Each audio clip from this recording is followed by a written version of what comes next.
Aapki ಅದಾಲತ್ನಲ್ಲಿ film star Anupam Kher ಮೇಲಿರುವ ಆರೋಪವೆಂದರೆ ಇವರು ಕನಸುಗಳನ್ನು ಮಾರುತ್ತಾರೆ ಎಂಬುದು. ಅನುಪಮ್ ಅವರೇ, ನೀವು ಜನಗಳಿಗೆ ಬಹಳ ದೊಡ್ಡ ದೊಡ್ಡ ಕನಸುಗಳನ್ನ ತೋರಿಸ್ತೀರಾ. ಆದ್ರೆ ಒಂದೊಮ್ಮೆ ನಾವು ನಿಮ್ಮ ಬಾಲ್ಯವನ್ನ ನೋಡಿದ್ರೆ ನೀವು ಸಾಕಷ್ಟು ಫೇಲ್ಯೂರ್ಗಳನ್ನ ನೋಡಿದ್ದೀರಾ, ಸಾಕಷ್ಟು ಕಷ್ಟ ದುಃಖಗಳನ್ನ ನೋಡಿದ್ದೀರಾ. ಓದಲ್ ಚೆನ್ನಾಗಿರ್ಲಿಲ್ಲ, ಆಟದಲ್ಲಿ ಚೆನ್ನಾಗಿರ್ಲಿಲ್ಲ, ನಿಮ್ಮ ಮುಖ ಹೀರೋಗೆ ಹೊಂದುತ್ತಾ ಇರ್ಲಿಲ್ಲ. ರಜತ್ ಅವರೇ, ನೀವು ಹೇಳಿದ ಈ ಮಾತು ಸರಿಯಾಗಿದೆ. ನೋಡಿ, ನನ್ನ ಜೀವನದಲ್ಲಿ ಫಸ್ಟ್ ಸ್ಟ್ಯಾಂಡರ್ಡಿಂದ ಹಿಡಿದು ಗ್ರ್ಯಾಜುಯೇಷನ್ವರೆಗೂ 38%ಗಿಂತ ಹೆಚ್ಚು ಮಾರ್ಕ್ಸ್ ಬಂದೇ ಇಲ್ಲ. ಸರಿ ಆಯ್ತು ನೋಡಿ, ಒಂದು ಚಿಕ್ಕ ಆಟ ಆಡೋಣ ಇವತ್ತು ನಿಮ್ಮ ಜನತೆಯ ಜೊತೆಗೆ.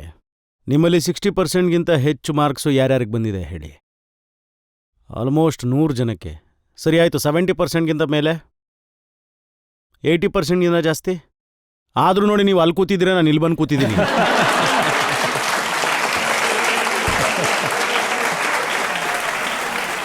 ನಾನು ಓದೋದ್ರಲ್ಲಿ ತುಂಬ ವೀಕ್ ಆಗಿದ್ದೆ. ಸೊ ರಿಪೋರ್ಟ್ ಕಾರ್ಡ್ ಎಲ್ಲ ಏನು ಮಾಡ್ತಿದ್ದೆ ಅಂತ ಹೇಳಿದ್ರೆ, ಈಗ ನೀವು ಕೂಡ ರಿಪೋರ್ಟ್ ಕಾರ್ಡ್ಗಳನ್ನ ಸೈನ್ ಮಾಡ್ಸೋಕ್ಕೆ ತೊಗೊಂಡು ಹೋಗ್ತಿರಲ್ಲ ಮನೇಲಿ.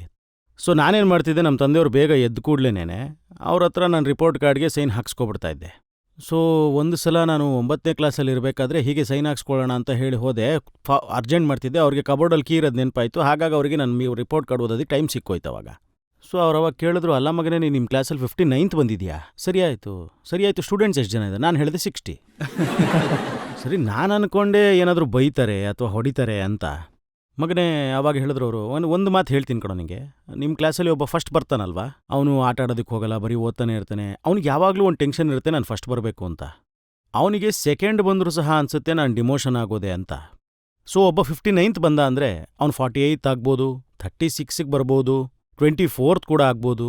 ಒಂದು ಕೆಲಸ ಮಾಡೋ, ನೆಕ್ಸ್ಟ್ ಟೈಮ್ 48th ಪ್ಲೇಸಿಗೆ ಬಾ. ಅದ್ರ ಜೊತೆಗೆ ಅವ್ರು ಒಂದು ತುಂಬ ಒಳ್ಳೆ ಮಾತು ಹೇಳಿದ್ರು. ನೋಡು, ನೆನಪಿರಲಿ, failure is N event, never the person. Event fail ಆಗುತ್ತೆ, ಆದರೆ ಮನುಷ್ಯ ಯಾವತ್ತೂ ಫೇಲ್ ಆಗಲ್ಲ.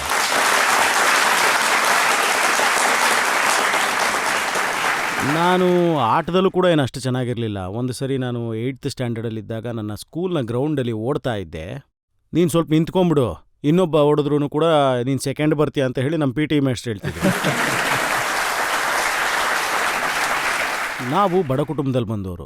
ಈ ಬಡ ಕುಟುಂಬದಲ್ಲಿ ಒಂದು ವಿಶೇಷತೆ ಏನಂತ ಹೇಳಿದ್ರೆ, ನೀವು ಆದಷ್ಟು ಬೇಗ ಕನಸು ಕಾಣ್ಬೋದು. ಏನಂದರೆ, ಒಂದಲ್ಲ ಒಂದು ದಿನ ನಾವು ಈ ರೀತಿ ಜೀವನದಲ್ಲಿ ಮುಂದೆ ಬರ್ಬೋದು ಅಂತ. ನಾವು 14 ಜನ ವಾಸವಾಗಿದ್ವಿ ನೋಡಿ, ಚಿಕ್ಕದೊಂದು ಮನೇಲಿ. ಇಲ್ಲಿಂದ ಹಿಡಿದು ಅಲ್ಲಿವರೆಗೂ ಬರ್ಬೋದೇನೋ ಅಷ್ಟೇ, ಅಷ್ಟು ಜಿತ್ತು ಅಷ್ಟೇ. ಅದು ಒಂದು ರೂಮ್ ಇತ್ತು, ಒಂದು ಕಿಚನ್ ಇತ್ತು, ಒಂದು ವರಾಂಡ ಇತ್ತು. 14 ಜನ ಇದ್ವಿ. ನಾವು ಬಹಳ ಖುಷಿಯಾಗಿದ್ವಿ. ಹಾಗೆ ಒಂದಿನ ನಾನು ಕೇಳಿದೆ, ನಾವು ಇಷ್ಟು ಬಡವರಾಗಿದ್ರೂ ಕೂಡ ಇಷ್ಟು ಸಂತೋಷವಾಗಿ ಹೇಗಿದ್ದೀವಿ? ಅವ್ರು ಅವಾಗೊಂದು ಅದ್ಭುತವಾದ ಮಾತು ಹೇಳಿದ್ರು. ನೋಡು ಮಗನೇ, ಮಕ್ಕಳು ಯಾವಾಗ ಬಡವರಾಗಿರ್ತೀವಿ ಆಗ ಕೈಗೆ ಏನು ಸಿಕ್ಕಿದ್ರೂ ಖುಷಿಯಾಗತ್ತೆ. ಸೊ ಆಗ ನನ್ನ ಮನಸ್ಸಿಂದ ಭಯನೇ ಹೊರಟೋಯ್ತು. ಹೌದು, ನಿಜ.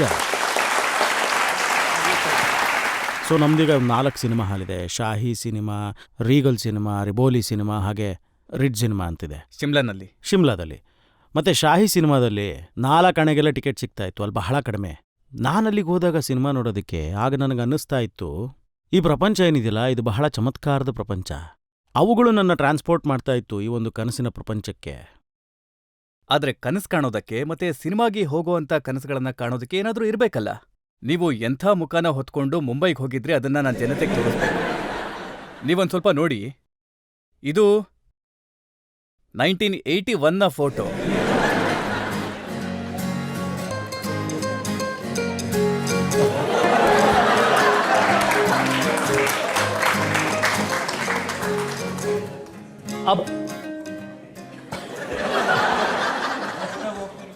ನೀವು ಇಂಥ ಮುಖ, ಇಂಥ ಬಾಡಿ ಇಟ್ಕೊಂಡು ಆಕ್ಟರ್ ಆಗೋದಿಕ್ಕೆ ಅಂತ ಹೋಗಿದ್ರ?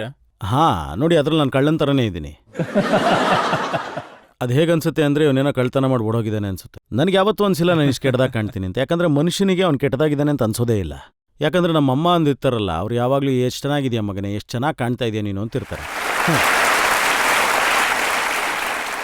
ಆಮೇಲೆ ಇನ್ನೊಂದು ವಿಷಯ, ನಾನು ಆ್ಯಕ್ಟರ್ ಆಗಿದ್ದು ಟ್ರೈನಿಂಗ್ ಮಾಡಿಕೊಂಡು.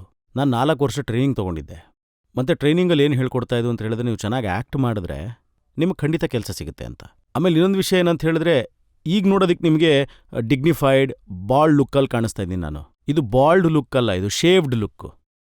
ನಿಮಗೆ ಕೂದಲು ಉದುರೋದಕ್ಕೆ ಶುರುವಾದಾಗ ಒಂದು ಅರ್ಧ ಈ ಕಡೆಯಿಂದ ಉದುರುತ್ತೆ ನೋಡಿ, ಅಲ್ಲೊಬ್ಬರು ಅದೇ ಥರ ಕೂತಿದ್ದಾರೆ ಸರ್, ಮತ್ತು ಈ ಕಡೆಯಿಂದ ಇನ್ನೊಂದು ಅರ್ಧ ಉದುರುತ್ತೆ. ಈ ಪರಿಸ್ಥಿತಿಲಿ ನಾನು ಡ್ರಾಮಾ ಸ್ಕೂಲ್ನ ಗೋಲ್ಡ್ ಮೆಡಲ್ನ ಹಿಡ್ಕೊಂಡು ಗೋಲ್ಡ್ ಮೆಡಲಿಸ್ಟ್ ಆಗಿದ್ದೆ ನಾನು ಅಲ್ಲಿ 3 ಜೂನ್ 1982 ಅಲ್ಲಿ. ಆಮೇಲಿಂದ ಬಾಂಬೆಗೆ ಹೊರಟೆ ನಾನು. ಆಮೇಲೆ ನಾನು ಅನ್ಕೊಂಡಿದ್ದೆ ನಾನೊಬ್ಬ ಗೋಲ್ಡ್ ಮೆಡಲಿಸ್ಟು, ನನಗೆ ಕೆಲಸ ಸಿಗುತ್ತೆ ಅಂತ. ನಾನು ಕೆಲಸ ಕೇಳೋಣ ಅಂತ ಹೇಳಿ ಜನರ ಹತ್ರ ಹೋದಾಗ ಅವ್ರು ಕೇಳ್ತಾ ಇದ್ರು, ನಿಮಗೆ ಕೂದಲೇ ಇಲ್ವಲ್ಲ ತಲೆಯಲ್ಲಿ, ಕೆಲಸ ಹೇಗೆ ಕೊಡೋದು ನಾವು ಅಂತ. ಹೌದು, ನೀವು ಗೋಲ್ಡ್ ಮೆಡಲಿಸ್ಟೇನೆ, NFDCCಯಿಂದ ಬಂದಿದ್ದೀರಾ, NDPCಯಲ್ಲಿದ್ರಿ. NFDCಗೆ ಯಾರೂ ಗೊತ್ತಿರಲಿಲ್ಲ ಆವಾಗ. ಆದರೆ ಬಹಳ ಕಷ್ಟ ಆಗ್ತಾಯಿತ್ತು. ಕೆಲವರು ಹೇಳ್ತಾ ಇದ್ರು, ಒಂದು ಕೆಲಸ ಮಾಡಿ ನೀವು ರೈಟರ್ ಆಗ್ಬಿಡಿ ಅಂತೆಲ್ಲ, ನೀವು ಅಸಿಸ್ಟೆಂಟ್ ಆಗ್ಬಿಡಿ, ಕೂದಲಿಲ್ಲ ನಿಮ್ಮ ತಲೆಯಲ್ಲಿ ಅಂತ. ಕೂದಲು ತುಂಬ ಇಂಪಾರ್ಟೆಂಟ್ ಆಗೋಗಿತ್ತ. ನೀವು ಗೋಲ್ಡ್ ಮೆಡಲ್ ತೋರಿಸ್ತಾ ಇದ್ರಿ, ಅವರು ಕೂದಲು ನೋಡ್ತಾ ಇದ್ರು. ಕರೆಕ್ಟ್ ಕರೆಕ್ಟ್, ಖಂಡಿತವಾಗ್ಲೂ. ನಾನು ಬಹಳ ಟ್ರೈ ಮಾಡಿದೆ ಕೂದಲು ಬೆಳೆಸೋದಕ್ಕೆ. ಓಕೆ. ನಾನು ಅದೇನೋ ಒಂದು ಔಷಧಿ ಬರುತ್ತಲ್ಲ, ಅದನ್ನು ರೆಡಿ ಮಾಡಬೇಕು ಅಂತೇಳಿ ಭೂಮಿ ಒಳಗಡೆ ಇಡೋವಂಥದ್ದು. ಮತ್ತು ಇನ್ನೊಂದು ಪ್ರಯೋಗ ಕೂಡ ಮಾಡಿದ್ದೆ. ನನಗೊಬ್ಬರು ಹೇಳಿದ್ರು, ಯಾರೋ ಸಜೆಷನ್ನು, ನೀವೊಂದು ವೇಳೆ ಒಂಟೆದು ಸುಸ್ಸೂನ್ ಹಾಕ್ಕೊಂಡ್ರೆ ನಿಜವಾಗ್ಲೂ. ಆಗ ನಾನು ಜುಹು ಬೀಚ್ಗೆ ಹೊರಟೋಗ್ತಾ ಇದ್ದೆ. ನನಗೇನು ಗೊತ್ತು ಒಂಟೆ ಸುಸ್ಸು ಮಾಡೋದಕ್ಕೆ 3-4 ದಿನ ತಗೊಳುತ್ತೆ ಅಂತ.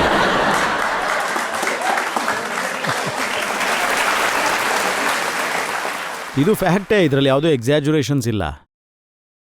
ನಾನು ಯಾವಾಗಲೂ ಒಂಟೆ ಕೆಳಗಡೆ ಹೋಗ್ತಾ ಇರ್ತಿದ್ದೆ ಒಂದು ಪ್ಲಾಸ್ಟಿಕ್ ಬಾಟ್ಲ್ ಹಿಡ್ಕೊಂಡು.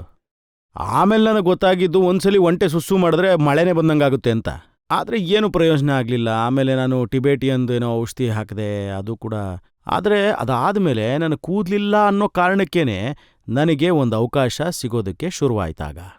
ಸೊ ಯಾವ್ದು ಇರೋದಿಲ್ವೋ ಅದೇ ಇದ್ದಂಗಾಗುತ್ತೆ.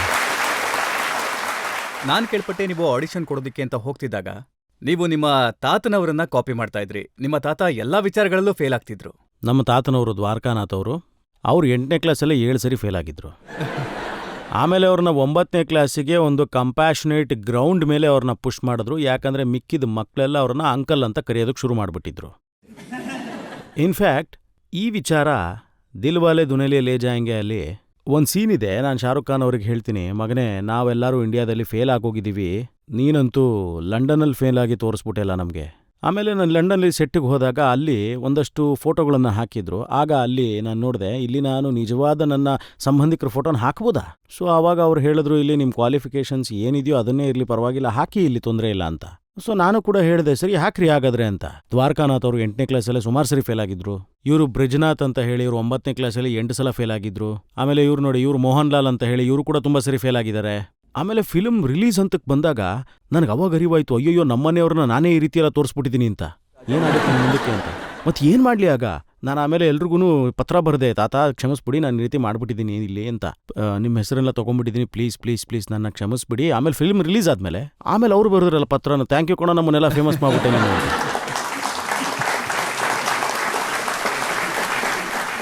ನೀವು ಸಕ್ಸಸ್ ಆದ ನಂತರ, ಸ್ಟಾರ್ ಆದ ನಂತರ ನಿಮ್ಮ ಫಾದರ್ ನಿಮ್ಮ ಸಿನಿಮಾಗಳನ್ನ ನೋಡ್ತಿದ್ರ, ಇಷ್ಟಪಡ್ತಿದ್ರ? ನಮ್ಮ ತಂದೆ ಎಲ್ರಿಗಿಂತ ದೊಡ್ಡ ಫ್ಯಾನ್ ನನಗೆ, ತುಂಬ ದೊಡ್ಡ ಫ್ಯಾನ್ ಅವರು ನನಗೆ. ನಮ್ಮ ತಂದೆ ನನ್ನ ಅತಿ ಕೆಟ್ಟದಾದ ಪಿಕ್ಚರ್ನ ಕೂತ್ಕೊಂಡು ನೋಡಿಕೊಂಡು ಅವ್ರು ಹೇಳ್ತಾ ಇರೋರು ಯಾವಾಗ್ಲೂ, ಏನು ಆ್ಯಕ್ಟಿಂಗ್ ಮಾಡಿದ್ಯಾ ಮಗನೇ, ಏನು ಆ್ಯಕ್ಟಿಂಗ್ ಮಾಡಿದ್ಯಾ.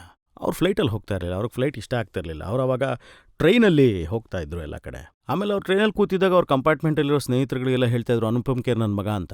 ಸೊ ಅವಾಗ ಟ್ರೈನಲ್ಲಿ ಯಾಕೆ ಹೋಗ್ತೀರಾ ಅಂತ ಕೇಳಿದೆ. ಅವಾಗ ಹೇಳಿದ್ರು, ಸೈಕಲಾಜಿಕಲ್ ಫೀಲಿಂಗ್ ಇರುತ್ತೆ ಪ್ರತಿಯೊಬ್ಬ ಮನುಷ್ಯನಿಗೂ. ನನಗೆ ರಾತ್ರಿ 2-2:30 ಫೋನ್ ಬರ್ತಾಯಿತ್ತು ನಮ್ಮ ತಂದೆಯವ್ರದ್ದು. ಆಮೇಲೆ ಬಿಟ್ಟು ಅನ್ನೋರು, ಅಂದರೆ ನನ್ನ ಮನೇಲಿ ಕರೆಯೋದು ಬಿಟ್ಟು ಅಂತಾನೆ. ನೋಡೋ ಇಲ್ಲಿ ಮಲ್ಹೋತ್ರ ನನ್ನ ಜೊತೆ ಕೂತಿದ್ರೆ, ಅವ್ರು ನೀನು ನನ್ನ ಮಗ ಅಂತ ಹೇಳಿದ್ರೆ ನಂಬ್ತಾನೆ ಇಲ್ಲ, ಮಾತಾಡೋರ ಹತ್ರ ಅಂತ. ಈಗ ಮಾತಾಡ್ಬೇಕಾ? ಸರಿ ಆಯಿತು. ಹಲೋ ಹಲೋ ಹೇಳಿ, ಯಾರು ಮಾತಾಡ್ತಾ ಇರೋದು? ನಾನು ಹೇಳ್ತಿದ್ದೆ, ನಾನು ಅನುಪಮ್ ಖೇರ್ ಅಂತ. ನಮಗೇನು ಗೊತ್ತಾಗಬೇಕು? ಡೈಲಾಗ್ ಹೇಳು ನೋಡೋಣ ಅನ್ನೋರು. ರಾತ್ರಿ 2:30. मैं राणा विश्व Pratap Singh, doctor dang doctor dang को आज पहली बार किसी ने थप्पड़ मारा है. इस थप्पड़ की गूंज सुनी तूने? अब जब तक तुम जिंदा रहोगे इस गूंज की गूंज तुम्हें सुनाई देगी. ಹಾಂ ಗೊತ್ತಾಯ್ತು ಬಿಡಿ, ನೀವೇ ಅನುಪಮ್ ಖೇರ್ ಅಂತ. ನಮ್ಮ ತಂದೆ ಹತ್ರ ಒಂದು ಪೆಟ್ಟಿಗೆ ಇರ್ತಾ ಇತ್ತು. ಆ ಪೆಟ್ಟಿಗೆಯಲ್ಲಿ ಯಾರಿಗೂ ಪರ್ಮಿಷನ್ ಇರಲಿಲ್ಲ ಆ ಪೆಟ್ಟಿಗೆ ಒಳಗೆ ಏನಿದೆ ಅಂತ ನೋಡೋದಕ್ಕೆ. ಒಂದು ಚಿಕ್ಕದೊಂದು ಪೆಟ್ಟಿಗೆ ಇರ್ತಿತ್ತಲ್ಲ ಹಳೆ ಕಾಲದಲ್ಲಿ, ನೀವು ನೋಡಿರ್ತೀರಲ್ಲ. ನಮ್ಮ ತಾಯಿ ಕೇಳ್ತಾ ಇದ್ದು, ಇದರಲ್ಲಿ ಏನಿಟ್ಟಿದ್ದೀರಾ ಅಂತ. ಇಲ್ಲ ನಾನು ನಿನಗೆ ಅದೆಲ್ಲ ಹೇಳೋಕ್ಕಾಗಲ್ಲ ಅನ್ನೋರು. ಆಮೇಲೆ ಅವ್ರು ಕಾಲವಾದ ನಂತರ 10ನೇ ಫೆಬ್ರವರಿ 2012ರಲ್ಲಿ ನಾವು ಡಿಸೈಡ್ ಮಾಡಬೇಕಾಗಿತ್ತು, ಈಗ ಈ ಪೆಟ್ಟಿಗೆನ ಏನು ಮಾಡೋದು ಅಂತ. ಆಗ ನಮ್ಮ ತಾಯಿ ಹೇಳಿದ್ರು, ಇಲ್ಲ ನಾನು ನೋಡಬೇಕು ಇದರೊಳಗಡೆ ಏನಿಟ್ಟಿದ್ದಾರೆ ಅಂತ. ಸೊ ನಾವು ಆ ಪೆಟ್ಟಿಗೆನ ಓಪನ್ ಮಾಡಿದ್ವಿ. ಆ ಪೆಟ್ಟಿಗೆ ಒಳಗಡೆ ನನ್ನ ಎಲ್ಲ ಪ್ರೆಸ್ ಕಟಿಂಗ್ಸ್, ಸಿನಿಮಾಗಳದ್ದು, ಮ್ಯಾಗ್ಝಿನ್ಗಳದ್ದು, ನನ್ನ ಕಾರ್ಡ್ಸು, ನನ್ನ ಚಿಕ್ಕದು ಟ್ರೋಫಿ ಫೋಟೋಗ್ರಾಫ್ಸು ಇದನ್ನೆಲ್ಲ ಇಟ್ಕೊಂಡಿದ್ರು. ಅವರು ಪ್ರತಿಯೊಂದೂ ಅಂಡರ್ಲೈನ್ ಮಾಡ್ತಾಯಿದ್ರು. ಕೆಟ್ಟದಾಗಿ ಬರೆದಿದ್ರು ಕೂಡ ಅದರಲ್ಲಿ ಬರೀ ಅನುಪಮ್ ಖೇರ್ ಅಂತ ಹೇಳಿ ನನ್ನ ಹೆಸರನ್ನ ಮಾತ್ರ ಅವ್ರು ಅಂಡರ್ಲೈನ್ ಮಾಡಿರೋರು. ಇದು ನಮ್ಮ ತಂದೆಗೆ ನನ್ನ ಮೇಲಿದ್ದಂಥ ಪ್ರೀತಿ. ನಾನು ಏನಂತ ಹೇಳಿ.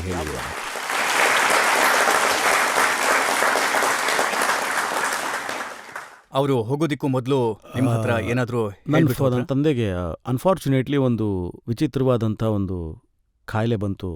ಆಗ ಹಿ ಸ್ಟಾಪ್ ಟು ದ್ಯಾಟ್.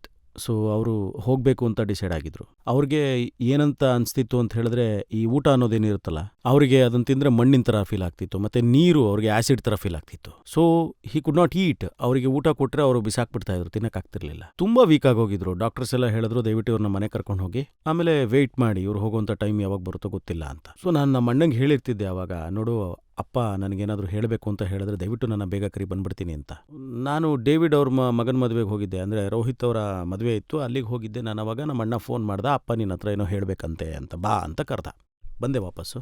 ಅವ್ರು ತುಂಬ ಮಲಗಿದ್ರು, ತುಂಬ ವೀಕ್ ಆಗೋಗಿದ್ರು, ಒಂಥರ ಆಗೋಗಿದ್ರು. ಸೊ ಅವರು ನೇರವಾಗಿ ಮಲಗಿದ್ರು. ಸೊ ಪಕ್ಕದಲ್ಲಿ ಒಂದು ಪೇಪರು, ಪೆನ್ ಕೂಡ ಇಟ್ಟಿದ್ವಿ. ಅವ್ರಿಗೆ ಮಾತಾಡೋಕ್ಕಾಗ್ತಿರ್ಲಿಲ್ಲ, ಅಷ್ಟು ಶಕ್ತಿ ಇರಲಿಲ್ಲ ಅವ್ರಿಗೆ ಅವಾಗ. ಮತ್ತು ಅವರು ಪೇಪರ್ ತೊಗೊಂಡು ಹಾಗೇ ಏನೋ ಬರೆಯೋದಕ್ಕೆ ಶುರು ಮಾಡಿದ್ರು. ಹಾಗೆ ನನ್ನನ್ನು ಅವರು ಒಂದೇ ಸಮ ದಿಟ್ಟಿಸಿ ನೋಡ್ತಾ ಇದ್ರು. ಹಾಗೆ ಅವ್ರು ಸುಮಾರು ಬರಿತಾ ಇದ್ರು, ಒಂದು 10-15 ನಿಮಿಷದವರೆಗೂ ಬರಿತಾನೇ ಇದ್ರು ಏನೇನೋ. ಆಮೇಲೆ ಅವ್ರು ಹಾಗೆ ಸನ್ನೆ ಮಾಡಿದ್ರು, ಈ ಪೇಪರ್ನ ತಗೋ ಅಂತ. ಸೊ ಅವ್ರು ಏನು ನೋಡ್ತಾ ಇದ್ದಾರೆ ಅಂತ ಹೇಳಿದ್ರೆ, ನಾನು ಏನು ಬರೆದಿದ್ದೀನೋ ಅದಕ್ಕೆ ಉತ್ತರ ಕೊಡು ನೀನು ಅಂತ. ಸೊ ನಾನು ಆಮೇಲೆ ಆ ಪತ್ರನ ನೋಡಿದಾಗ ಅದರಲ್ಲಿ ಯಾವುದೂ ಅಕ್ಷರಗಳಿರಲಿಲ್ಲ, ಬರೀ ಲೈನ್ಗಳಿತ್ತಷ್ಟೇ. ಯಾಕಂದರೆ ಅವರಿಗೆ ಬರೆಯೋಷ್ಟು ಕೂಡ ಶಕ್ತಿ ಇರಲಿಲ್ಲ ಅಂತ ಗೊತ್ತಾಗ್ತಿತ್ತು. ನನಗನ್ನಿಸ್ತು, ನಾನು ಏನು ಉತ್ತರ ಕೊಡಲಿ, ಇವರೇನೋ ನನ್ನನ್ನು ಕೇಳಬೇಕು ಅಂತಿದ್ದಾರೆ, ನಾನು ಜನರಲ್ ಆಗಿ ಏನಾದರೂ ಉತ್ತರ ಕೊಡಬೇಕಲ್ಲ ಅಂತ ಹೇಳಿ, ಹಾಂ ಅಪ್ಪ ನೀವು ಖಂಡಿತವಾಗ್ಲೂ ಹುಷಾರಾಗ್ತೀರಾ ಅಂತಂದೆ. ಅದರಲ್ಲೇನಿದೆ, ಖಂಡಿತವಾಗ್ಲೂ ನೀವು ಸರಿ ಹೋಗ್ತೀರಾ ಅಂತ ಹೇಳಿ. ಅವರೊಂದು ಸ್ವಲ್ಪ ನಿರಾಶೆ ಆದರು. ಆಮೇಲೆ ಅವ್ರ ಹತ್ರಕ್ಕೆ ಕರೆದ್ರು ನನ್ನ. ನಾನು ಸರಿ ಅಂತ ಹೋದೆ. ನಾನು ಹೋಗಿ ನನ್ನ ಕಿವಿನ ಅವರ ಬಾಯಿ ಹತ್ರ ಇಟ್ಟಾಗ, ಸೊ ಯಾವ ವ್ಯಕ್ತಿ ಇನ್ನೊಂದು 20 ನಿಮಿಷದಲ್ಲಿ ಹೋಗೋರಿದ್ರೂ ಅವರ ಲಾಸ್ಟ್ ಆ 2 ಶಬ್ದ ನನ್ನ ಕಿವೀಲಿ ಲಿವ್ ಲೈಫ್, ಲಿವ್ ಲೈಫ್ ಇದು ಹೇಳಿದ್ದು. ಯಾವ ವ್ಯಕ್ತಿ in another 20 minutes is going to die, in his last words to his son, ಮಗನೇ ಲಿವ್ ಲೈಫ್. ಇದಕ್ಕಿಂತ ಹೆಚ್ಚಾಗಿ ಇನ್ ಯಾವ ಲೆಸನ್ ಅವ್ರು ಕಲಿಸ್ಕೊಡ್ಬೋದಿತ್ತು ನನಗೆ. ಒಬ್ಬ ಮಗ ಇದಕ್ಕಿಂತ ಹೆಚ್ಚಾಗಿ ಏನ್ ಮಾಡಿ ತೋರ್ಸೋದಿಕ್ ಸಾಧ್ಯ? ಏನ್ ಮಾಡಕ್ ಸಾಧ್ಯ ಇದೆ? ಅದಕ್ಕೆ ನಾನು ಪ್ರತಿ ಕ್ಷಣ ಪ್ರತಿ ದಿನ ಜೀವಿಸಿ ತೋರಿಸ್ತಾ ಇದ್ದೀನಿ.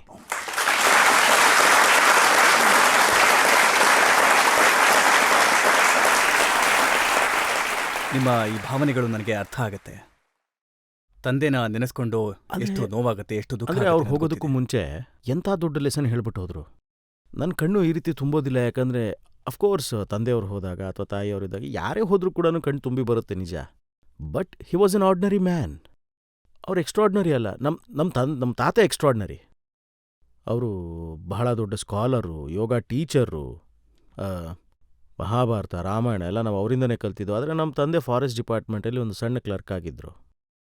ಆದ್ರೆ ಯಾವ ಲೆಸನ್ನ ಅವರು ಹೇಳಿ ಹೋಗಿದಾರಲ್ಲ, ಆ ಜೀವನ ನೀವು ಬದುಕ್ತಾ ಇದ್ದೀರಾ. ಆದ್ರೆ ಅದಕ್ಕಿಂತ ಹೆಚ್ಚಾಗಿ ನಿಮ್ಮ ತಾಯಿಯವರು ಆ ಜೀವನ ಬದುಕ್ತಾ ಇದ್ದಾರೆ. ಅವರು ಸ್ಟಾರ್ ಆಗಿದ್ದಾರೆ. ಹೌದು, ಖಂಡಿತ ದೊಡ್ಡದಾಗಿ. ನನಗಿಂತ ಫೇಮಸ್ ಅವ್ರು ಇವಾಗ. ದುಲಾರಿ ರಾಕ್ಸ್.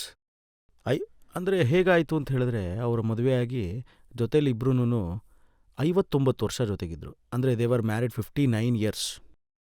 ಆಮೇಲೆ ನನಗನ್ನಿಸ್ತು ಏನಂದರೆ, ಈಗ ಯಾರಾದ್ರೊಬ್ರು ಕಳ್ಕೊಂಡ್ರೆ, ಅಂದರೆ ಯಾವಾಗಲಾದ್ರೂ ಅವ್ರ ಹೆಂಡ್ತಿನೋ ಅಥವಾ ಗಂಡನ್ನು, ಅವರು ಒಬ್ಬ ಗಂಡ ಅಥವಾ ಹೆಂಡ್ತಿನ ಕಳ್ಕೊಳ್ಳೋದಿಲ್ಲ, ಅವರೊಬ್ಬರು ಫ್ರೆಂಡನ್ನ ಕಳ್ಕೊತಾರೆ, ಒಬ್ಬರು ಪಾರ್ಟ್ನರ್ನ ಕಳ್ಕೊತಾರೆ. ಸೊ ಅದು ಅವ್ರ ಅಭ್ಯಾಸ ಆಗೋಯ್ತು.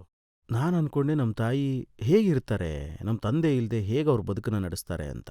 ಆಮೇಲೆ ನಾನು ನಮ್ಮ ತಾಯಿಯವ್ರ ಜೊತೆ ನಮ್ಮ ತಾಯಿ ಜೊತೆ ವೀಡಿಯೋಸ್ ಮಾಡೋಕ್ಕೆ ಶುರು ಮಾಡಿದೆ. ಹಿಂಗೆ ಸುಮ್ಮನೆ ಕೂತಿದ್ದಾಗ ಒಂದ್ಸರಿ ನಾನು ನಮ್ಮ ಅಮ್ಮನ ಹತ್ರ ಏನೋ ಕೇಳಿದಾಗ ಅವರು ಬಾಯಿಗೆ ಬಂದಾಗ, ತಮಾಷೆ ಮಾಡಬೇಡ ಸುಮ್ಮನೆ ಇರೋ ಅಂದರು. ಬೀಳುತ್ತೆ ನಿನಗಿವಾಗ ಅಂದು. ಸೊ ಜನಕ್ಕೂ ಇಷ್ಟ ಆಯಿತು, ಅನುಪಮ ಖೇರ್ಗೂ ಯಾರಿಗೂ ಹೊಡೆಯೋರಿದ್ದಾರೆ ಅಂತ. ಸೊ ಅವರು ಪಾಪ್ಯುಲರ್ ಆಗೋದಕ್ಕೆ ಶುರುವಾದರು. ಜನ ಎಲ್ಲ ಆವಾಗ ನಮ್ಮ ತಾಯಿನ ವೀಡಿಯೋದಲ್ಲಿ ನೋಡೋದಕ್ಕೆ ಇಷ್ಟಪಟ್ಟರು. ಮತ್ತು ಈಗ ಅವ್ರು ಹೇಳ್ತಾ ಇರ್ತಾರೆ ನನಗೆ, ನಾನು ತರಕಾರಿ ತರಕ್ಕೆ ಹೋದರೆ ಅಥವಾ ದೇವಸ್ಥಾನಕ್ಕೆ ಹೋದರೆ ಮಾಸ್ಕ್ ಇದ್ರೂ ಕೂಡ ಅವ್ರನ್ನ ಕಂಡುಹಿಡಿತಾ ಇದ್ದಾರೆ. ನೀವು ಏನು ಮಾಡ್ತಾ ಇದ್ರೆ, ಎಷ್ಟು ಚೆನ್ನಾಗಿ ಆ್ಯಕ್ಟ್ ಮಾಡ್ತಾ ಇದ್ದೀರಾ ಅಂತೆಲ್ಲ ಕೇಳ್ತಾರೆ. ನೀನು ಏನು ಮಾಡಿದೆ ಆ ವೀಡಿಯೋಗಳನ್ನು ಮಾಡಿ ಅಂತ ನನ್ನ ಕೇಳಿದ್ರು. ಅದರಿಂದ 1% ಅಥವಾ 2% ಜನಕ್ಕೆ ವ್ಯತ್ಯಾಸ ಕೂಡ ಆಗಿದೆ. ಅಂದರೆ ಮನೇಲಿ ತಂದೆ ತಾಯಿ ಇರ್ತಾರಲ್ಲ, ಅವ್ರ ಮನೇಲಿರೋಂಥ ಫರ್ನಿಚರ್ ಅಲ್ಲ, ಅವ್ರು ನಮ್ಮ ಈಗ ಪ್ರತಿಯೊಬ್ರು ಅವರ ತಾಯಿಯವರ ರೀಲ್ ಅಯ್ಯೋ ಮಾಡ್ತಾ ಹೌದು, ಇದ್ದಾರೆ. ಖಂಡಿತವಾಗ್ಲೂ ನಿಜವಾಗ್ಲೂ ಎಲ್ಲರೂ ಅವ್ರ ತಾಯಿಯರ ಜೊತೆ ರೀಲ್ಗಳನ್ನ ಮಾಡ್ತಾ ಇದಾರೆ ಈಗ. ಅಲ್ಲ, ಅದು ಒಳ್ಳೆ ವಿಷಯನೇ. ಒಂದ್ ವೇಳೆ ಆ ರೀತಿ ಮಾಡ್ತಾ ಆ ಇದಾರೆ ಎಲ್ಲ ಅಂತಂದ್ರೆ- ವಿಚಾರಗಳನ್ನ ನಾನು ಹೇಳ್ಬಿಡ್ತೀನಿ. ನಿಮ್ಮ ತಾಯಿಯವರು ಹೇಳ್ತಾ ಇದ್ರು ನೀವು ಬಾಲ್ಯದಲ್ಲಿ ಬೆಳ್ಳಿ ನಾಣ್ಯವನ್ನ ನುಂಗ್ಬಿಟ್ಟಿದ್ರಂತೆ. ಅದನ್ನ ಹೇಗೆ ಹೊರಗೆ ತೆಗೆದ್ರು? ಅಲ್ಲ, ಅದು ನೀವೆಲ್ಲಿಂದ ರಿಸರ್ಚ್ ಮಾಡ್ತೀರಾ ರಜತ್ ಅವ್ರ ಇದೆಲ್ಲ? ಇದೆಲ್ಲ ಹೇಳೋದಿಲ್ಲ ಅದನ್ನ ಅಲ್ವಾ ಹೇಳಕ್ ನಮ್ಗೆ? ಸಾಧ್ಯನೇ ಇಲ್ಲ. ನಾನು ಒಂದ್ಸರಿ ಸ್ಕೂಲಲ್ಲಿ ಇದ್ದಾಗ ಯಾರೋ ಒಬ್ರು ಮಹಾನುಭಾವರು ಬಂದಿದ್ರು ಸ್ಕೂಲಿಗೆ. ಅವರು ಟೀಚರ್ ಹತ್ರ ಹೇಳಿದ್ರು, ನಾಳೆ ನೀನು ಸ್ಕೂಲಿಗೆ ಬರಬೇಕಾದ್ರೆ ಅಕ್ಕಿ, ಬೇಳೆ, ಗೋಧಿ ಒಂದಷ್ಟು ಕಾಸುಗಳನ್ನ ತೊಗೊಂಡು ಬಾ ಅಂತ. ನನಗೆ ನಮ್ಮ ತಂದೆ 5 ಪೈಸೆ ಕೊಟ್ಟಿದ್ರು ಅವಾಗ. ಆಮೇಲೆ ನಾನು ಸ್ಕೂಲಿಗೆ ಬಂದು ನೋಡ್ತೀನಿ, ಆ ಬಂದಂಥ ವ್ಯಕ್ತಿಗೆ ಯಾರೂ ಏನೂ ಕೊಡ್ತಾ ಇಲ್ಲ ಖಂಡಿತವಾಗ್ಲೂ. ಮತ್ತೆ ಅದಕ್ಕೆ ಟೀಚರ್ ಏನೂ ಕೂಡ ಹೇಳ್ತಿಲ್ಲ. ಆಗ ನನಗನ್ನಿಸ್ತು, ಈ 5 ಪೈಸೆ ನಾನು ಯಾಕೆ ಕೊಡಬೇಕು ಅಂತ. ಸೊ ನಾನಾಗ 5 ಪೈಸೆನ ಇಟ್ಕೊಂಬಿಟ್ಟೆ. ಸೊ ಆ 5 ಪೈಸೆನ ಮುರಿಸ್ಬಿಟ್ಟು ನಾನು 3 ಪೈಸೆದನ್ನು ಆ ಒಂದು ಅಕ್ಕಿ ಇದ್ರೊಳಗಡೆ ಇಟ್ಬಿಟ್ಟೆ ನಾನು. ಸಂಜೆ ನನ್ನ ಮನೆಗೆ ಹೋದ್ಮೇಲೆ ನಾನು ಮರ್ತೋಗ್ಬಿಟ್ಟಿದ್ದೀನಿ 3 ಪೈಸೆದು ಅಲ್ಲಿ ಇಟ್ಟಿದ್ದೀನಿ ನಾನು ಅಂತ. ನನಗೆ ಲೆಕ್ಕ ಸಿಗ್ತಾ ಇಲ್ಲ ಅವಾಗ. ಆಮೇಲೆ ನಾನು ನೀಟಾಗೆಲ್ಲ ಒದರಿ ನೋಡಿದಾಗ 3 ಪೈಸೆ ಅಲ್ಲೇ ಇತ್ತು. ನಮ್ಮಮ್ಮ ಎಲ್ಲಿಂದ ಬಂತು ಹೇಳು ಅಂತ. ನಾನು ಅವಾಗ ಸಡನ್ನಾಗೆ ಇದೇನಿಂದ ಬಂತು, ಇದೇ ದುಡ್ಡು ಬಂತು ಇಲ್ಲಿ ಅಂತ. ನೀ ಸುಳ್ಳು ಹೇಳ್ಬೇಡ, ಸತ್ಯ ಹೇಳು ಅಂದರು. ನಾನು ಹೇಳಿದೆ ಅವಾಗ, ಸ್ಕೂಲಲ್ಲಿ ಈ ರೀತಿ ಟೀಚರ್ ಹೇಳಿದ್ರಲ್ಲ, ಅವ್ರಿಗೆ ದುಡ್ಡು ಕೊಡು ಅಂತ ಕೊಟ್ಟಿದ್ರಲ್ಲ, ಯಾರೂ ಕೊಟ್ಟಿರಲಿಲ್ಲ ಅಂಥೇಳಿ ನಾನು ಕೊಡಲಿಲ್ಲ ಅವಾಗ ಅಂತ ಹೇಳಿದ ತಕ್ಷಣ ಅವ್ರು ನನಗೆ ಬೆತ್ತಲೆ ಮಾಡಿದ್ರು. ಹೊರಗಡೆ ಬಿದಿರು ಕಡ್ಡಿ ಇಟ್ಟಿರ್ತಿದ್ರು, ಆ ಬಿದಿರು ಕಡ್ಡಿಲಿ ಹೊಡೆದ್ರೆ ಹೂವು ಅರಳ್ದಂಗೆ ಅರಳ್ತಾ ಇತ್ತು ಮೈಯೆಲ್ಲ. ಸೊ ಅದ್ರ ಇದನ್ನು ಸುತ್ತಬಿಟ್ಟು ನನ್ನ ಹೊರಗಡೆ ಹಾಕಿದ್ರು. So that was one lesson. ಅದರಿಂದ ನಾನು ಜೀವನದಲ್ಲಿ ಯಾವತ್ತೂ ಜುಗ್ಗ ಆಗಲಿಲ್ಲ. ಯಾಕಂದ್ರೆ ಅಮ್ಮ ಹಾಕಿದ ಬಿದಿರಿನ ಬಟ್ಟೆ ನನಗೆ ಯಾವಾಗಲೂ ನೆನಪಾಗುತ್ತೆ. ಇವತ್ತು ಅಷ್ಟೇ ಸ್ಟ್ರಿಕ್ಟ್ ಆಗಿದಾರ ಮುಂಚೆ ಇದ್ದ ಹಾಗೆ? ಇಲ್ಲ, ಇವತ್ತು ಪ್ರತಿದಿನ ಬೆಳಿಗ್ಗೆ 8 ಗಂಟೆಗೆ ಅವ್ರು ಫೋನ್ ಮಾಡ್ತಾರೆ, ನೀನು ಆರಾಮಾಗಿದೆ ತಾನೇ ಅಂತಾರೆ. ನಾನು ಆರಾಮಾಗಿದ್ದೀನಮ್ಮ ಅಂದರೆ ಫಸ್ಟ್ ಕ್ಲಾಸ್ ಅಂತ ಯಾಕೆ ಹೇಳ್ತಿಲ್ಲ? ಯಾಕಂದ್ರೆ ಅವ್ರಿಗೆ ಹೇಳ್ಬೇಕು ಫಸ್ಟ್ ಕ್ಲಾಸ್ ಅಂತ. ಹೇಗಿದೆಯಾ ಅಂದಾಗ ಫಸ್ಟ್ ಕ್ಲಾಸ್ ಅಂತ ಹೇಳಬೇಕು. ಚೆನ್ನಾಗಿನಿ ಅಂತ ಯಾಕೆ ಹೇಳ್ತಿದ್ದೆ, ಫಸ್ಟ್ ಕ್ಲಾಸ್ ಅಂತ ಯಾಕೆ ಹೇಳ್ತಿಲ್ಲ? ಇವತ್ತು ಹೇಳಿದ್ರು, ಇವತ್ತು ಫೋನಲ್ಲಿ ಅದನ್ನೇ ಹೇಳಿದ್ರು. ಹೇಳಿದೆ ಇವತ್ತು ಈ ರೀತಿ ನಿಮ್ಮ ಶೋಗೆ ಹೋಗ್ತಾ ಇದ್ದೀನಿ ಅಂತ ಹೇಳಿದೆ. ಅವ್ರು ತುಂಬ ಖುಷಿಯಾದ್ರು. ಅಚ್ಚಾ, ಓಕೆ, ಸೂಪರ್, ನೀನೀಗ ತಲೆಗೆ ಹೋಗ್ತಿದ್ದೆ ಅಂದರೆ ಇವತ್ತು ನಿನಗೆ ಇನ್ನೇನೋ ಕಾದಿದೆ ಅಂತ ಹೇಳಿ ಅವ್ರು ಖುಷಿ. ಸೀರಿಯಸ್ಲಿ, ನಿಮ್ಮ ಶೋನ ದೊಡ್ಡ ಮಾನದಂಡವಾಗಿ ಪರಿಗಣಿಸ್ತಾರೆ. ನಾನು ನಿಮ್ಮ ಶೋನ ಕಳೆದ 15 ವರ್ಷಗಳಿಂದ ಮಾಡಿದ್ದೆ. ಅವ್ರು ಅನ್ಕೊಂಡಿದ್ರು 15 ವರ್ಷದಿಂದ ನಾನೇನೂ ಮಾಡೇ ಇಲ್ಲ ಅಂತ. ನನಗನ್ಸುತ್ತೆ ತಂದೆ ತಾಯಿ ಏನಿರ್ತಾರಲ್ಲ, ಅವ್ರು ಸೆಲ್ಫ್ಲೆಸ್ ಆಗಿ ನಮ್ಮನ್ನು ಪ್ರೀತಿಸ್ತಾರೆ. ನೀವ್ ಹೇಗೆ ನಿಮ್ಮ ತಾಯಿಯವ್ರ ಬಗ್ಗೆ ಹೇಳಿದ್ರಲ್ಲ, ನನ್ನ ಸೌಭಾಗ್ಯ ಏನು ಅಂತಂದ್ರೆ ಈ ದೇಶದಲ್ಲಿ ತಾಯಂದ್ರು, ಅಜ್ಜಿಯಂದ್ರು, ತಾತಂದ್ರು, ಚಿಕ್ಕಮ್ಮ, ಚಿಕ್ಕಪ್ಪ, ಆ ಜನರೇಷನ್ನ ಜನ ಏನಿದ್ದಾರೆ ಅವರಿಂದ ತುಂಬಾನೇ ಪ್ರೀತಿ ಸಿಕ್ಕಿದೆ. ಹೌದು. ಮತ್ತೆ ಆಪ್ಕೆ ಅದಾಲತ್ ಇಷ್ಟು ದೊಡ್ಡ ಶೋ ಆಗಿದೆ ಅಂತಂದ್ರೆ ಅದಕ್ಕೆ ಅವರೇ ಕಾರಣ ಆಗಿದ್ದಾರೆ. ಖಂಡಿತವಾಗ್ಲೂ ನಿಜ. ಅಫ್ಕೋರ್ಸ್. ಜನತೆಯಿಂದ ಒಂದೆರಡು ಪ್ರಶ್ನೆ ತಗೊಳ್ಳೋಣ. ಸರ್, ನನ್ನ ಪ್ರಶ್ನೆ ಏನು ಅಂತಂದ್ರೆ, ಇತ್ತೀಚೆಗೆ ನಿಮ್ಮ ಬಾಡಿ ಬಿಲ್ಡಿಂಗ್ ವಿಡಿಯೋ ತುಂಬಾನೇ ವೈರಲ್ ಆಗ್ತಾ ಇದೆ. 70ನೇ ವಯಸ್ಸಲ್ಲೂ ಬಾಡಿ ಮಾಡೋದಕ್ಕಾಗತ್ತಾ? ಅವರ ಅನುಮಾನ ಏನು ಅಂತಂದ್ರೆ ನಿಜಕ್ಕೂ ಅದಾಗತ್ತಾ ಅಥವಾ ಬರೀ ವಿಡಿಯೋ ಮಾಡ್ತಿದಾರಾ? ಇಲ್ಲ, ನಾನಿಲ್ಲಿ ಎಲ್ಲರ ಮುಂದೆ ಬಟ್ಟೆ ಬಿಚ್ಚೋದಕ್ಕಾಗಲ್ಲ. ನನಗನ್ನಿಸ್ತಾ ಇತ್ತು, ನನಗೆ ಯಾವಾಗಲೂ ನನ್ನ ಕೂದಲು ಬಗ್ಗೆ ಕೇಳ್ತಾರೆ, ನನ್ನ ಆ್ಯಕ್ಟಿಂಗ್ ಬಗ್ಗೆ ಕೇಳ್ತಾರೆ, ನನ್ನ ಹಿಂದಿನ ಫೋಟೋಗಳ ಬಗ್ಗೆ ಕೇಳ್ತಾ ಇರ್ತಾರೆ ಅಂತ. ಇವಾಗ ಅನ್ನಿಸ್ತಾ ಇದೆ ನಾನು ಯಾರೋ ನನ್ನ ಹೇಗಿದ್ದೀನಿ ಅಂತ ಕೂಡ ಕೇಳ್ತಿದ್ದಾರೆ ಈಗ. ಅವರೆಲ್ಲ ನನಗೆ ಯಾವಾಗಲೂ ಸಜೆಸ್ಟ್ ಮಾಡ್ತಾಯಿದ್ರು, ನೀವು ತುಂಬ ಚೆನ್ನಾಗಿದ್ದೀರಾ ಅಕ್ಷಯ್ ಕುಮಾರ್ ಎಲ್ಲ ಹೇಳೋರು, ನೀವು ಯಾಕೆ ಬಾಡಿ ಬಿಲ್ಡಿಂಗ್ ಕರೆಕ್ಟಾಗಿ ಮಾಡಬಾರ್ದು ನೀವು ಅಂತ. ಸೊ ನಾನೀಗ ಡಯಟ್ ಕೂಡ ಕರೆಕ್ಟಾಗಿ ಮಾಡ್ತಾಯಿದ್ದೀನಿ. ಆಮೇಲೆ ನಾನು ವರ್ಕೌಟ್ ಕೂಡ ಮಾಡ್ತೀನಿ, ಯೋಗಾನೂ ಮಾಡ್ತೀನಿ. ಸೊ ಹಾಗಾಗಿ ಆಪ್ಕೆ ಅದಾಲತಲ್ಲಿ ನನಗೆ ಇವತ್ತು ಇಂಥ ಪ್ರಶ್ನೆ.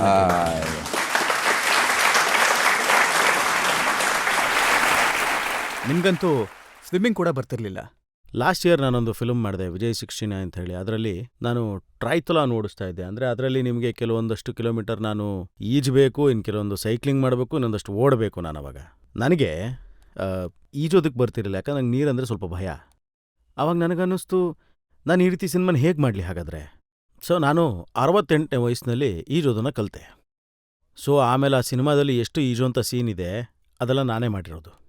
ಹಾಗೆ ಮನುಷ್ಯ ಏನು ಬೇಕಾದರೂ ಮಾಡಬಲ್ಲ.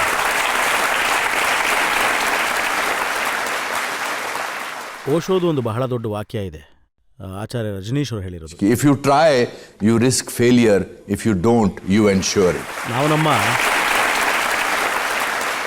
ಇತ್ತೀಚೆಗೆ ಯಾರು ಸಿನಿಮಾ ಇಂಡಸ್ಟ್ರಿಗೆ ಬರ್ತಿದಾರೋ ಅವರನ್ನ ಗಮನಿಸ್ತಾ ಇದ್ದೀನಿ. ಅವ್ರಿಗೆ ಎಲ್ಲವೂ ಬರಬೇಕು. ಅವ್ರಿಗೆ ಬಾಡಿ ಚೆನ್ನಾಗಿರ್ಬೇಕು, ಕುದುರೆ ಸವಾರಿ ಬರಬೇಕು, ಮತ್ತೆ ಅವ್ರಿಗೆ ಆಕ್ಟ್ ಮಾಡಬೇಕು. ಅದಕ್ಕೋಸ್ಕರ ಅವ್ರು ಇಲ್ಲಿಗೆ ಬಂದಿರೋದು. ನಾನೊಂದ್ಸಲ ಯಶ್ ಅವ್ರ ಮನೇಲಿ ಕೂತಿದ್ದೆ, ಯಶ್ ಚೋಪ್ರಾ ಅವ್ರ ಮನೇಲಿ ಕೂತಿದ್ದೆ. ಆಗ ಅವ್ರ ಮ್ಯಾನೇಜರು ಸೆಕ್ರೆಟರಿ ಬಂದರು. ಸರ್, ಹುಡುಗ ರೆಡಿ ಇದ್ದಾನೆ ಅಂದರು. ಹೇಗೆ ಅಂತ ಕೇಳಿದ್ರು. ಅವ್ರು ಅವಾಗ ಹೇಳೋದು, ಸೈಕ್ಲಿಂಗು ಬರುತ್ತೆ, ಈಜು ಬರ್ತಾ ಇದೆ, ಕುದುರೆ ಸವಾರಿ ಬರುತ್ತೆ.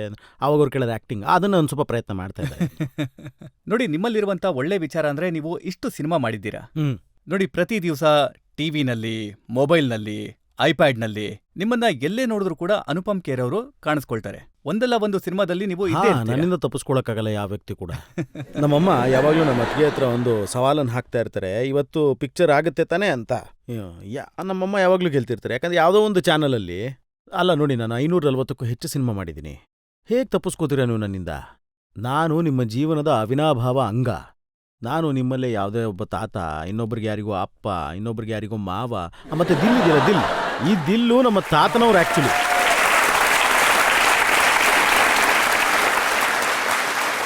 ನಮ್ಮ ತಾತ ಬಹಳ ಕಂಜೂಸ್ ಆಗಿದ್ರು. ಅದೇ ದ್ವಾರಕಾನಾಥ್ ಅವ್ರು ನಾನು ಹೇಳಿದ್ರೆ 8ನೇ ಕ್ಲಾಸಲ್ಲಿ 7 ಸಲ ಫೇಲ್ ಆದರು. ನನ್ನ ಪ್ರತಿಯೊಂದು ಕ್ಯಾರೆಕ್ಟರ್ಸು ನನ್ನ ಮನೆಯವರ ಬಿಹೇವಿಯರ್ ಮೇಲೆ ಇರುತ್ತೆ. ನಾನು ಯಾವಾಗಲಾದ್ರೂ ನಮ್ಮ ತಾತನ ಹತ್ರ ದುಡ್ಡು ಕೇಳಿದಾಗ ಅವ್ರು ಯಾವಾಗಲೂ ಹೇಳೋರು, ಇಲ್ಲ ನೀನು ಈ ರೀತಿ ಮತ್ತೆ ಕೇಳ್ಬೇಡ, ಈ ರೀತಿ ಕೇಳ್ಬೇಡಕ್ಕನೋ, ಕಷ್ಟ ಆಗುತ್ತೆ, ಬೇಡಕ್ಕನೋ ಅನ್ನೋರು. ಸೊ ಅದೇ ಥರನೇ ಮೀಸೆ ಇಟ್ಕೊಂಡೆ ನಾನು. ಇನ್ನೊಂದು ನಾನು ಮಾಡಿದ್ದು ಮಗನ ಕ್ಯಾರೆಕ್ಟರ್ ಏನಿತ್ತಲ್ಲ, ಅದು ಕೂಡ ನಮ್ಮ ತಾತನವ್ರ ಇನ್ಫ್ಲೂಯೆನ್ಸೇ. ಅದು ಏನಂತ ನಾನು ಕೇಳ್ಪಟ್ಟೆ, ನಿಮ್ಮ ತಾತ ಅವರು ಮದುವೆ ಕೂಡ ತುಂಬಾ ಲೇಟಾಗಿ ಆದ್ರಂತೆ. ಹೌದು. ಅದೇನಂತ ಹೇಳಿದ್ರೆ ಅಂದರೆ ದ್ವಾರಕಾನಾಥ್ ಅವರು 45 ವರ್ಷದವರಾಗಿದ್ದಾಗ ಅವರು ನಮ್ಮ ಅಜ್ಜಿಯವ್ರು ಏನಿದಾರಲ್ಲ ಸಂತೋಷಾಬಾಯಿ ಅಂಥೇಳಿ, ಅವರು ಒಂದು 20-25 ವರ್ಷ ವಯಸ್ಸಾಗಿರ್ಬೋದು. ಅದು ನಮ್ಮ ತಾತನವ್ರಿಗೊಂದು ಅಭ್ಯಾಸ ಏನಂತ ಹೇಳಿದ್ರೆ, ಅವ್ರಿಗೆ ಕೋಪ ಬಂತು ಅಂದರೆ ಅವ್ರು ಕಣ್ಣು ಮುಚ್ಕೊಂಬಿಡೋರು. ಮತ್ತು ಅಜ್ಜಿ ನೋಡೋದಕ್ಕೆ ತುಂಬ ಮುದ್ದಾಗಿದ್ರು. ಅವರು ಅವ್ರ ಜೊತೆ ಆಟ ಆಡೋರು, ತುಂಬ ರೇಗ್ಸೋರು, ತಮಾಷೆ ಮಾಡೋರು. ಸೊ ಅವ್ರು ಹೇಗೆ ಕಾಶ್ಮೀರದಲ್ಲಿ ಒಂದು ಮಾತು ಹೇಳೋರು, it was the most funniest sight of my life. ನಾವೆಲ್ಲ ಮಕ್ಕಳು ಕೂತ್ಕೊಂಡು ನೋಡ್ತಾ ಇದ್ವಿ ಅದನ್ನು. ಅವ್ರು ಕಾಶ್ಮೀರಿಯಲ್ಲಿ ಬೈತಾ ಇದ್ರು ಅಂತ ಹೇಳಿದ್ರೆ ಇವ್ರು ಕಣ್ಣು ಮುಚ್ಕೊಂಡ್ಬಿಡ್ತಾ ಇದ್ರು. ನಮ್ಮ ಅಜ್ಜಿ ಇಲ್ಲಿ ಕೂತಿರೋರು ಇಲ್ಲಿಗೆ ಬಂದ್ಬಿಟ್ಟಿರೋರು. ಆಗ ಹೇಗೆ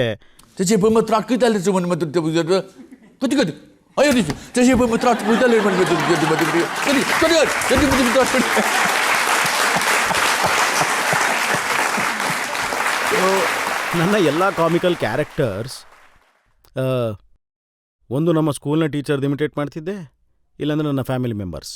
ನಮ್ಮ ಟೀಚರ್ ಇದ್ರು ಒಬ್ರು, ರಜತ್ ಅವರು. ನೀವು ಬಂದಿದ ತಕ್ಷಣ ಕ್ಲಾಸಲ್ಲಿ ಹೇಳ್ತಾ ಇದ್ರು ಅವರು, ಯಾರ್ಯಾರಿಗೆ ನೆನಪಿದೆಯಾ ಅವ್ರು ಕೂತ್ಕೊಂಡಿರಿ, ಯಾರ್ಯಾರಿಗೆ ಪಾಠ ನೆನಪಿಲ್ವೋ ಅವ್ರು ನಿಂತ್ಕೊಳ್ಳಿ, ನೆನಪಿಲ್ದೆ ಯಾರ್ಯಾರು ಎದ್ದು ನಿಂತಿದ್ದೀರೋ ಅವ್ರಿಗೆ 4 ಏಟು ಬೀಳುತ್ತೆ, ನೆನಪಿಲ್ದೆ ಒಂದು ವೇಳೆ ಏನಾದರೂ ಕೂತ್ಕೊಂಡೇ ಇದ್ರೆ 8 ಏಟು ಬೀಳುತ್ತೆ. ಸೊ ನನಗೆ ನೆನಪಿರಲಿ ಇಲ್ಲದೆ ಅವ್ರಲ್ಲಿ ನಾನು ನಿಂತ್ಕೊಂಡ್ಬಿಡ್ತಿದ್ದೆ, 4 ಏಟು ತಿನ್ಕೊಂಡು ಸುಮ್ಮನಾಗ್ತಿದ್ದೆ.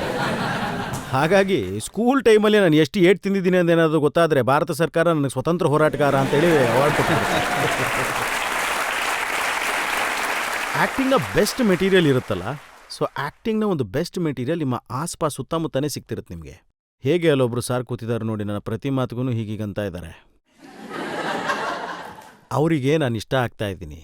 ಸೊ ಒಂದು ವೇಳೆ ನಾನು ಯಾವುದಾದ್ರೂ ಸಿನಿಮಾದಲ್ಲಿ ಹೀಗೀಗ ಅನ್ನೋದನ್ನು ಇಮಿಟೇಟ್ ಮಾಡಿದೆ ಅಂತ ಹೇಳಿದ್ರೆ ನೀವು ಅರ್ಥ ಮಾಡ್ಕೊಳ್ಳಿ, ನಾನು ಇವರನ್ನ ಗಮನಿಸಿದ್ದೀನಿ ಅಂತ.